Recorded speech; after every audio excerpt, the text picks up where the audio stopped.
So I wanted to make this video on transitioning into veganism and how I ended up going fully vegan. I know everyone's way of doing this is different and sometimes it takes longer and some people just prefer to go cold turkey, but I know it can seem really overwhelming because it's not just a diet change, it's a whole lifestyle change.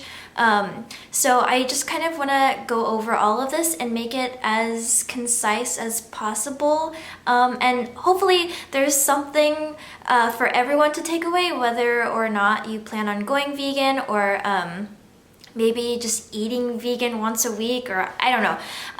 But yeah, I'm going to talk about how I started and what made me want to go vegan in the first place.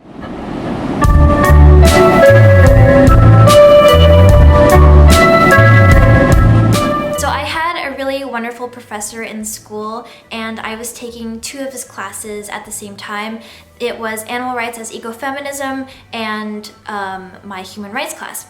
So I think being able to see the bigger picture and see how all of these like systems of oppression are interconnected and all of these isms, and by isms I mean like speciesism, sexism, racism, they're all connected. It just made me more aware of how we blindly consume or just using animals for our frivolous needs. And when I did go vegan, I felt more empowered because I was making these decisions based on things that I knew and that I didn't want to contribute to. So one of the books we read in my animal rights class was Sistah Vegan, and I highly recommend trying to get your hands on it if you can, because this book really opened my eyes to maybe the politics of being vegan, because this book is written by Harper, and she is an African-American feminist, and she talks about veganism and racism, and Sistah Vegan is a book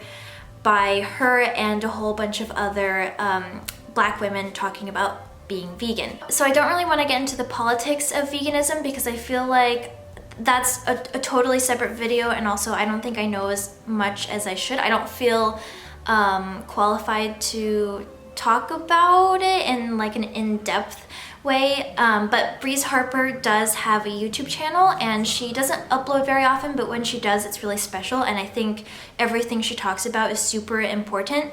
So I will leave her channel linked below. So in the Sistah Vegan book, she talked about going vegan on her birthday as a gift to herself and others, and that made me so happy. So I decided for my 23rd birthday I was going to go vegetarian because everything is so dairy driven, and I just wanted to start with cutting out meat first. So on my 23rd birthday in 2015, on May 9th, I completely cut out meat, and during this time I also was practicing ordering stuff without dairy. So if I was going to work and I got a drink at Starbucks or something, I would order it with soy milk or almond milk and get rid of like whipped cream and stuff. I was practicing getting rid of it slowly, and I also completely stopped buying leather, fur, silk, anything like clothing wise having that in it. I didn't purchase anymore, so I completely cut that out. And as a treat for myself, I bought myself a ton of like clean beauty products, stuff that didn't have animal products in it, like carmine, lanolin, beeswax. Those are like the three big ones to look out for in regards to beauty products and skincare. I bought myself a whole bunch of new stuff and I got rid of my old stuff, but I want to touch on that because I think when people transition into veganism, they go through their closet and they just want to get rid of their leather handbags or their leather jackets and replace it with more stuff, and I think that's not the way to go at all. In fact, I think that's more wasteful, and I think that's part of being vegan. It's to lessen your carbon footprint. I think that just contributes to more waste, and I think that being more mindful and like holding on to these pieces that you already have and have already purchased is like way more ethical than just getting rid of it and replacing it with something new. So I didn't really have any like leather handbags or leather jackets or anything to get rid of, but if I did, I would have definitely hung on to them for as long as possible, because that's the point of having things. It's to wear the shit out of your clothes so that you're not contributing to more waste. On January 1st of 2016, it was the new year, and I was like, I'm just gonna do it. I'm just gonna cut out dairy. That was kind of like the last part of me transitioning into veganism, because I was already like worrying about like cleaning products and clothes and like hair stuff. I was already paying attention to that, and I cut out meat. That was so easy for me. But probably the biggest thing that made me want to go vegan was watching Earthlings, and I'm not going to put in any scary videos or photos or anything, because I'm sure you all know what these things look like, but I've never seen anything like this, and I feel like I want to start crying. So we watched this documentary in my human rights class. It's like the most comprehensive documentary on veganism, in my opinion. It talks about animals as pets, animals as food, animals as entertainment, animals for science, fishing. It goes over everything. It's an inconvenience for people. Like, people don't want their food spoiled, right? If somebody starts talking about it, it's like, oh, I don't want to hear it. I already know. And I think that's part of the problem. It's thinking that we aren't a part of nature in a way, and we are kind of like this elitist group, when the reality is that like all living things have empathy, and no living thing wants to die. So I don't want to make this grim or anything, because it's not meant to be, but even if you just want to read the transcript of the documentary, I think you should, just to kind of get a feel for what exactly they're talking about, if you're too afraid to watch it, because it is terrible. But I think it's really important. So reading things like Sistah Vegan or Animal Manifesto by Mark Beckoff, and especially watching Earthlings, that is what definitely made me want to go vegan. So when I did take the leap and went vegan, I had a bunch of slip-ups, as expected, because it's a huge learning curve and you are learning every day. I'm still learning, and trying to like correct it so that I can be as vegan as possible, if that makes sense. So I remember being on a shoot and someone brought hot Cheetos, and I just ate one like it was nothing, and then I was like, oh man, I shouldn't have done that because there's dairy in Cheetos.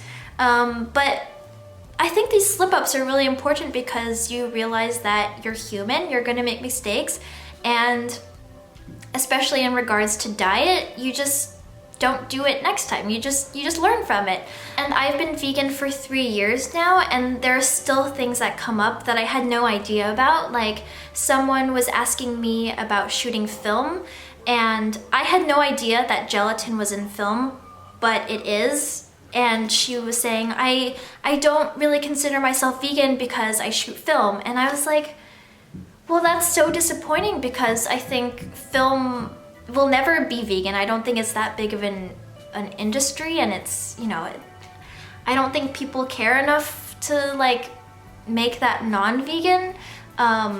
So why not just shoot film? Like, that stuff, like little things like that, I don't understand why people would not call themselves vegan or like not shoot film because they want to be fully vegan.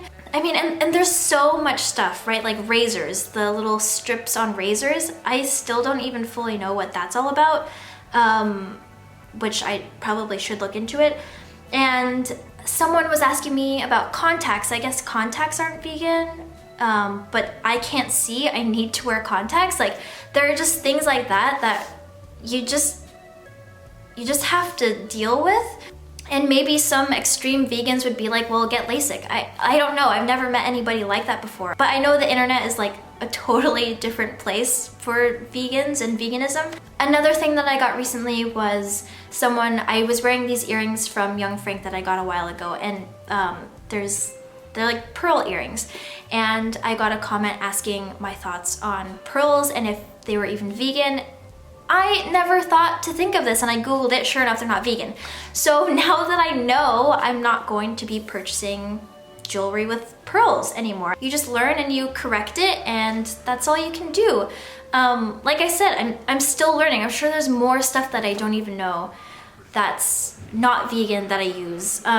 But the biggest thing is to just be easy on yourself and know that we're all doing our best. And I know that a lot of people have concerns about going vegan and how costly it can be, and like questions about why produce or buying organic is so expensive, but I think we need to reframe the question and ask why fast food is so inexpensive. I think that's more telling of our society, and also like where these fast food places are placed and where vegan restaurants are located and who has access to that stuff. But that gets more into like the politics of veganism. So the biggest takeaway is do the best that you can. Anything helps. Just being a mindful consumer, I think, is huge.